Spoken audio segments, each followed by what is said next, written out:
This is NDTV. And you're watching NDTV Prime. In association with Micromax. Nothing like anything.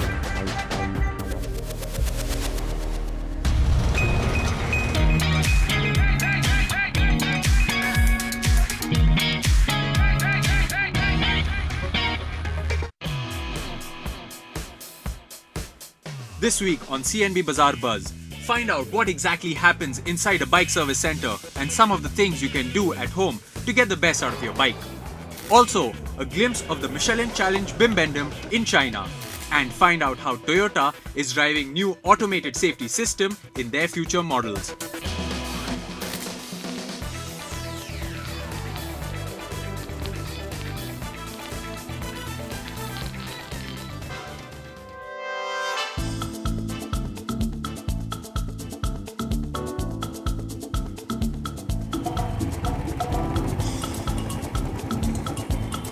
Hello and welcome to CNB Bazaar Buzz.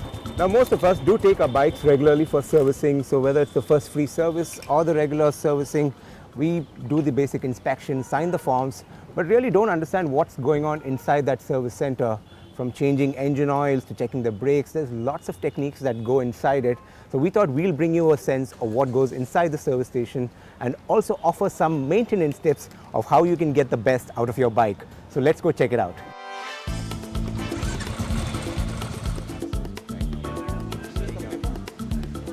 It doesn't take a bike enthusiast to be interested in what goes on at the service center, but every bike owner needs to understand the basic steps of servicing.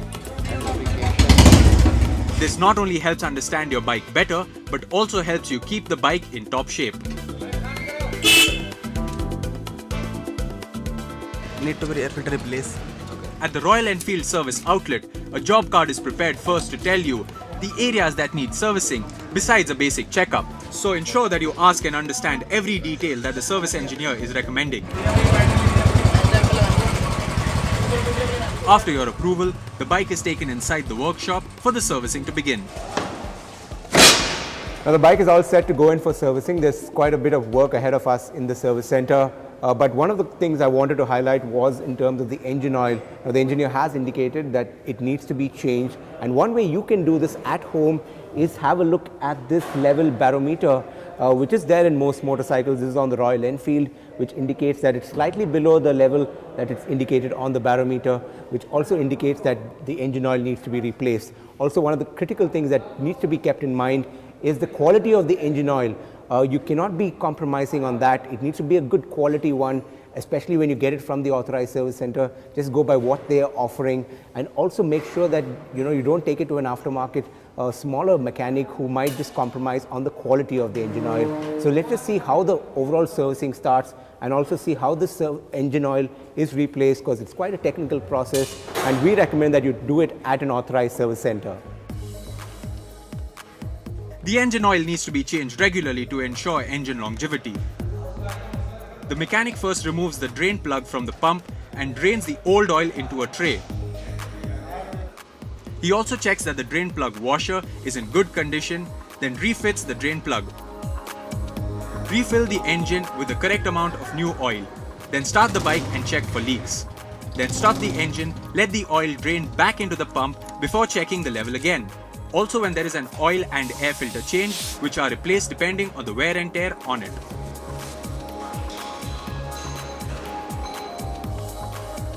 Now one of the things you guys can do at home is check the condition of your tire, especially the treading on it, as it can affect the overall handling of the bike.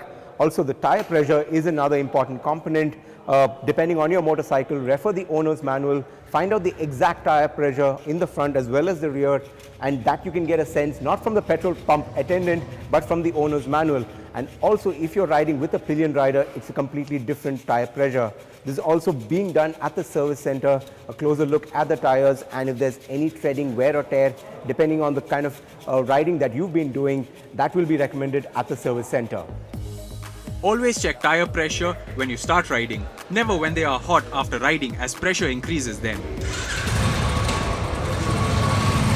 Now let's head all the way to China, where we visited the Michelin Bibendum Challenge, where it's not just about tire technology, but also about sustainable technologies in the auto industry. Here's a look at the highlights.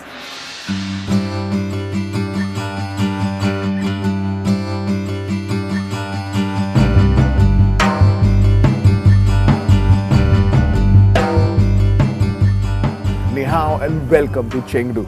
This is where Michelin is holding the Michelin Challenge Bibendum, which basically talks about urban sustainable mobility. And there are innovations inside that will blow your mind away. And that is what we are going to check out. So let's go.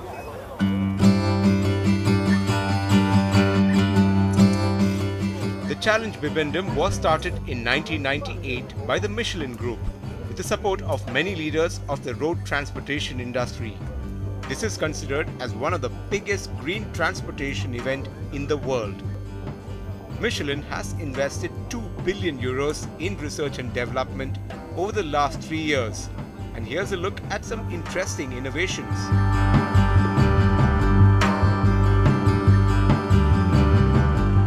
This is something that could keep your tire puncture free. Michelin's Safe Seal technology not only does that, but also ensures that there is no need for repairs or change.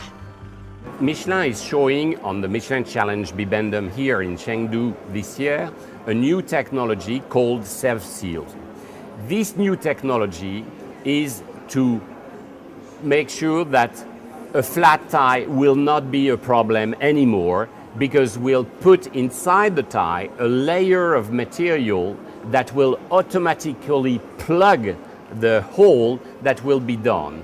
And this technology was developed in Europe, in our main research center in Europe. We've been working a long time on that to make sure that the solution is going to be a good solution, because, you know, we want to keep exactly the same performance of a standard tire, plus this benefit of not having problem with flats. At the event, it wasn't all about new tire technologies, but also about sustainable urban mobility. And we got to experience different types of electric vehicles. All through this global summit, we've been talking about reducing CO2 emissions, about sustaining mobility. So now, this is a good way of doing it. Cycles, battery powered. What else can go wrong? So I'm doing my part for the day. Let's see.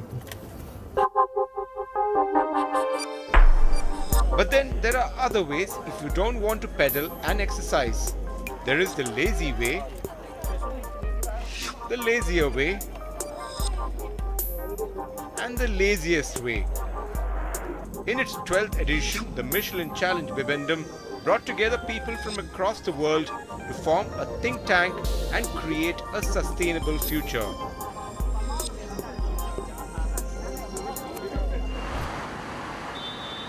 And speaking of sustainable urban mobility, back home there is a new eco-friendly mobility service that will soon be launched in Delhi.